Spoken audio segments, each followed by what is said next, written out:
Queremos dar un cordial saludo a todos los hermanos y hermanas que toman de su tiempo para ver esta serie de videos acerca del estudio de la Escritura. Como ya saben, hemos iniciado una serie sobre el estudio de los Salmos, enmarcando estos estudios en lo que son los diferentes géneros literarios incluidos en la palabra de Dios. Ya hemos dicho en anteriores videos que la palabra de Dios tiene una serie diversa de géneros literarios como son la poesía, la narración, las cartas, los libros proféticos, los libros legales.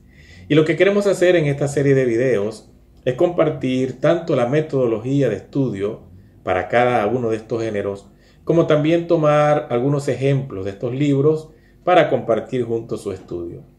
Así que en esta oportunidad estamos estudiando un salmo, el Salmo 15, como también una forma de aplicar las teorías hermenéuticas o las metodologías de interpretación a este libro de los Salmos.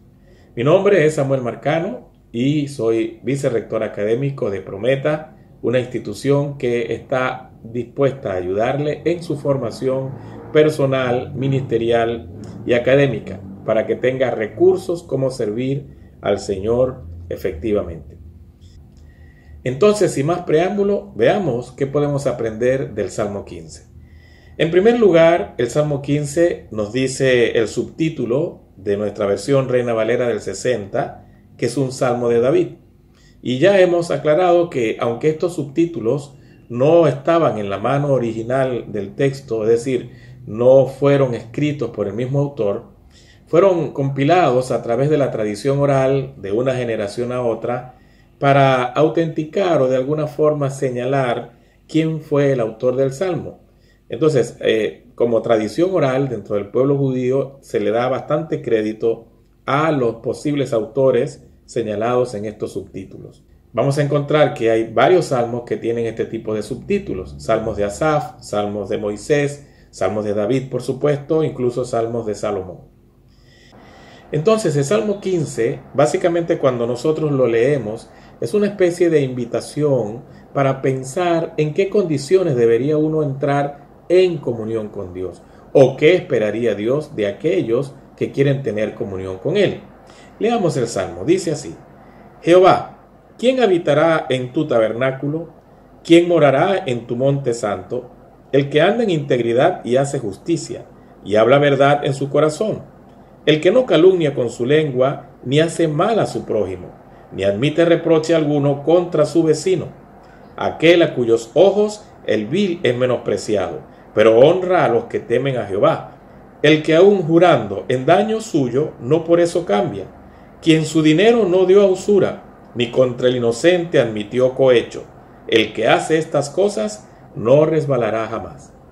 Como hemos estado acostumbrados, la primera cosa que hacemos, o la primera actividad que hacemos, es tratar de ver cuántas estrofas tiene este salmo, cuántos subtemas tiene este salmo. Entonces, básicamente, el primer asunto que nos llama la atención es que inicia con una pregunta. Jehová, ¿quién habitará en tu tabernáculo? ¿Quién morará en tu monte santo? Entonces, esta podría ser la primera estrofa, una pregunta que el autor hace de manera reflexiva, no hablando de quién como una persona en particular, sino más bien qué tipo de persona, qué condiciones morales o espirituales debería tener esa persona. Luego, la segunda estrofa es una serie de descripciones o una serie de indicativos, qué rasgos debe tener esta persona. Algo así como un perfil de la persona que quiere entrar en comunión con Dios. Eso está en los versos 2, 3, 4 y 5, pero en la última línea poética del 5, más bien hay como una especie de conclusión. Noten lo que dice la última línea poética del verso 5. El que hace estas cosas no resbalará jamás. Esa última línea poética puede ser considerada entonces como una tercera estrofa. En términos generales, la estructura de este salmo entonces sería una pregunta inicial para analizar qué tipo de persona es la que entraría en una perfecta comunión con Dios. Luego, una serie de rasgos distintivos de aquellos que buscan esta intimidad con el Señor. Y por último, una conclusión diciendo que la persona que tiene esos rasgos La persona que tiene ese perfil va a permanecer de manera firme en el tiempo. Algunos comentaristas dicen que probablemente este salmo fue entonado en el momento en que los hebreos iban al tabernáculo para ofrecer sacrificios a Dios. Como ustedes saben, el tabernáculo era esa tienda de campaña portátil que Dios instruyó a Moisés acerca de su diseño, indicándole que precisamente construyera un sitio donde la presencia de Dios se iba a manifestar allí, donde Dios iba a habitar con su pueblo, donde el pueblo de Dios podía encontrarse con su Señor, entregar sacrificios, hacer ofrendas de agradecimiento. Entonces los sacerdotes recibían estas ofrendas y presentaban a Dios aquellos sacrificios y aquellas ofrendas, y Dios manifestaba su aprobación. Entonces era el lugar donde se encontraba el pueblo con Dios. Recordamos la manera como este tabernáculo fue diseñado. Tenía un atrio o un patio donde estaba el lugar del sacrificio, el altar del holocausto, luego un lavacro, un sitio donde el sacerdote se lavaba las manos, hacía su baño ritual, luego una carpa más adentro que estaba dividida en dos, el lugar santo donde estaba la mesa de la proposición y el candelabro, la única luz por cierto que había dentro de esa tienda, y el lugar santísimo donde solamente podía entrar el sumo sacerdote una vez al año. Todo esto simbolizaba que Dios quería estar con su pueblo, recibiendo de su pueblo adoración, alabanza, sacrificios por los pecados. Entonces cuando un hebreo decía voy al tabernáculo, lo que estaba diciendo era voy al encuentro con Dios, voy a encontrarme con mi Señor, voy a estar en plena comunión con Dios. Por eso noten el peso de la pregunta: Jehová, ¿quién habitará en tu tabernáculo? ¿Quién morará en tu monte santo? Y luego entonces el salmista hace una descripción del perfil que debe tener esa persona. Habla de tres palabras muy importantes en la teología judía, tres conceptos que describen los rasgos de carácter de un hombre que quiere agradar a Dios. El verso 2 dice: el que anda en integridad y hace justicia y habla verdad en su corazón. Y esos son los tres rasgos: la integridad, la justicia y la verdad. Y noten cuán importantes eran estos tres rasgos en el carácter de un hombre piadoso. La integridad habla de ser consistente en lo que yo creo y lo que yo hago. Lo que yo expreso con mis labios, lo que yo entiendo que son mis convicciones, así mismo yo me comporto. No hay diferencia, no hay distancia, no hay incongruencia entre mi conducta y lo que yo digo que creo. A eso se le llama integridad. Luego dice que hace justicia. Está hablando de la forma como yo trato a los demás. No trato a los demás como yo creo que ellos merecen ser tratados. Trato a los demás como Dios los trataría, con amor, con misericordia, con consideración. Entonces, la justicia es un concepto bastante profundo. No es la justicia humana, que es falible. Es la justicia de Dios, es la manera equitativa, es la manera de acercarme a las personas, viéndolas como Dios las mira. Y por último dice, el que habla verdad en su corazón. Esto está hablando de la correspondencia que hay entre mi manera de ver la vida y la realidad. No falseo esa realidad, no acomodo esa realidad para que me favorezca. Eso se llama mentira o mentir. No, la persona que se acerca a Dios siempre dice de manera consistente lo que es la realidad, cómo le interpreta la realidad.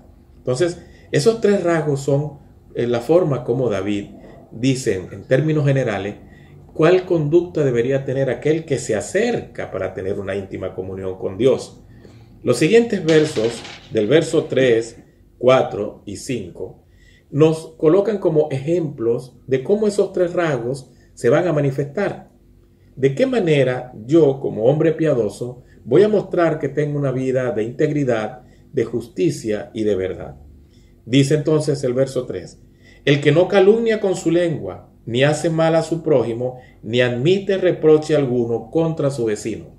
Se dan cuenta que aquí ya estamos hablando del uso de las palabras, cómo yo trato a las personas en mi forma de hablar. Dice que no calumnio, dice que no trato mal a las personas y que ni siquiera admito que alguien hable mal de esas personas frente a mí. Eso es la última parte del verso 3. Entonces, una persona piadosa es una persona que habla de su prójimo como corresponde de una manera correcta y que también está pendiente de que otro no venga a hacer reproches de su vecino. No, en otras palabras, no está chismeando ni está aceptando chismes de otro. Eso describe de manera completa la forma como la persona piadosa trata a su vecino, trata a su prójimo en cuanto a las palabras. El verso 4 es muy importante, dice, aquel a cuyos ojos el vil es menospreciado. ¿Qué significa esto?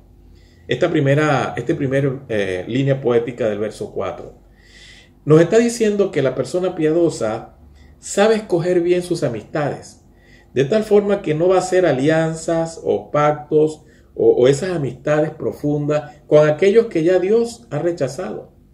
Si Dios ha dicho que los pecadores, que los mentirosos, que las personas con una vida de inmoralidad sexual no entrarán al reino de Dios y están bajo la ira de Dios, entonces, ¿qué hago yo aliándome, uniéndome, haciendo pactos y compromisos con esas personas que ya Dios ha rechazado? Este verso es interesante. Está diciendo que yo debo escoger bien con quienes voy a entrar en una relación de intimidad, de correspondencia, de pacto. Porque si Dios ha rechazado a estas personas, ¿por qué yo estoy entrando en alianzas con ellas? Es lo que dice el apóstol Pablo en 2 Corintios. ¿No sabéis que no hay comunión entre Cristo y Satanás? ¿Qué comunión tiene la luz con las tinieblas? Dice Pablo. No os unáis en yugo desigual. Y ojo, ese contexto no está hablando del matrimonio específicamente. Está hablando de cualquier tipo de yugo o alianza entre una persona que es de la luz y alguien que es de las tinieblas. Entonces, este verso 4 dice que las personas piadosas saben elegir bien con quién van a andar, que ellos, a sus ojos, el vil es menospreciado, es lo que quiere decir la frase. Y luego la siguiente línea poética, pero honra a los que temen a Jehová. O sea, por un lado, tiene cuidado de no aliarse con personas que ya Dios ha rechazado, pero por otro lado, tiene sus brazos abiertos y busca más bien hacer alianzas con personas que temen a Jehová. Escoge muy bien a aquellos con quien él va a andar, con quien él se va a compenetrar. Y aquí el criterio de selección es los que temen a Jehová. Y la última línea poética del verso 4 dice, el que aún jurando en daño suyo, no por eso cambia.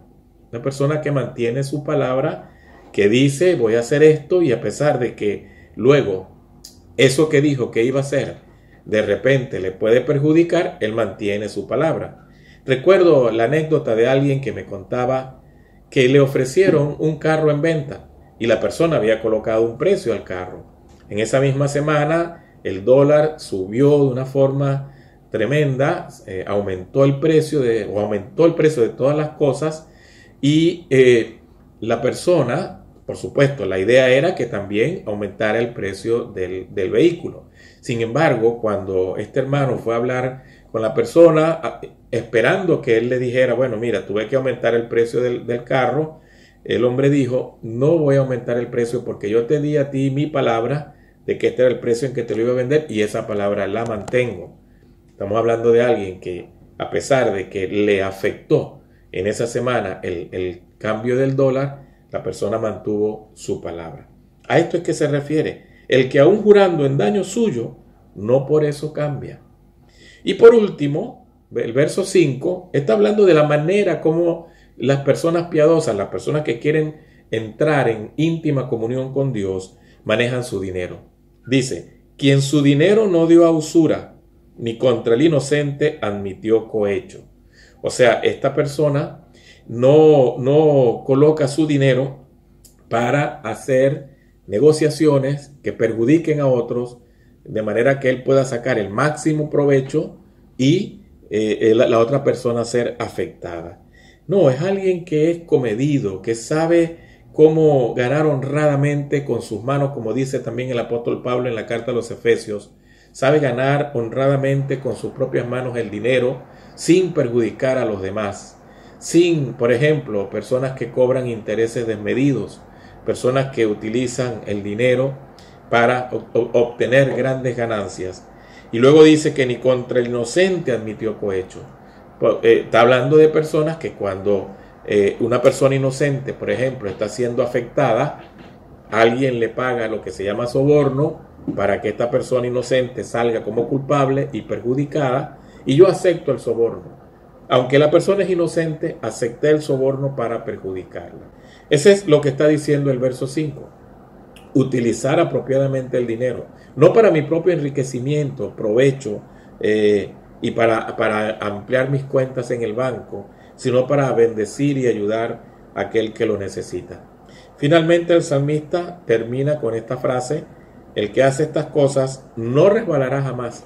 Está hablando de que la persona piadosa o la persona que tiene este perfil es una persona que va a mantenerse firme, va a estar en el camino del crecimiento cristiano sin desviarse ni a la derecha ni a la izquierda. Se va a mantener en la voluntad de Dios y por supuesto va a estar firme, no va a tropezar, no va a caer, sino que va constantemente a caminar hacia la voluntad de Dios.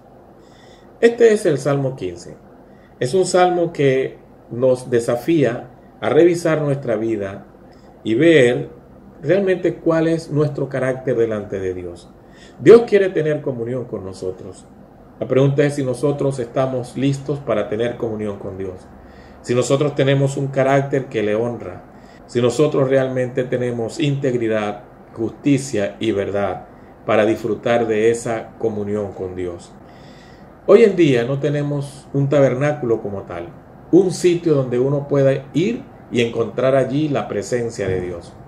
Pero dice la Biblia que Jesús moró entre nosotros en Juan capítulo 1 e hizo su tabernáculo realmente entre los hombres.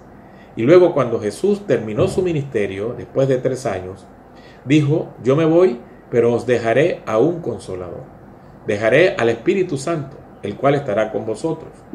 Ese Espíritu Santo ahora mora en el corazón de todos nosotros y es el que ha hecho de nuestro cuerpo ahora un tabernáculo. Ahora nosotros somos ese tabernáculo donde mora el Espíritu de Dios. El hecho de que el Espíritu Santo mora en nosotros no significa que siempre vamos a tener esa perfecta y profunda comunión con Él, porque a pesar de que el Espíritu mora en nuestras vidas, nosotros podemos entristecerlo, nosotros podemos opacarlo, nosotros podemos limitar la acción de ese Espíritu en nuestra vida. Lo dice el apóstol Pablo: no contristéis al Espíritu Santo de Dios, con el cual fuisteis sellados. Así que nos toca cultivar todos estos rasgos de un carácter piadoso, de manera que esa comunión con Dios, esa comunión que anhela el salmista en el Salmo 15, sea una realidad todos los días de nuestras vidas. Quiera el Señor bendecirnos con esta palabra, con este salmo, y añadir a nuestra vida aquello que nos falta. Muchísimas gracias de nuevo por su atención y esperamos que pueda seguir recibiendo estos estudios, pueda seguir creciendo en carácter, pueda seguir creciendo en conocimiento y en gracia delante del Señor.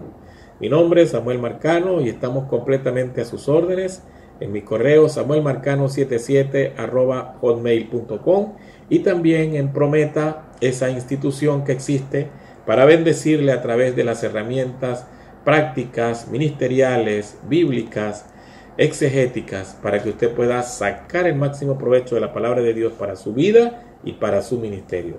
Visítenos en nuestro sitio www.pro-meta.org y con gusto vamos a servirle y atenderle. Que Dios le bendiga.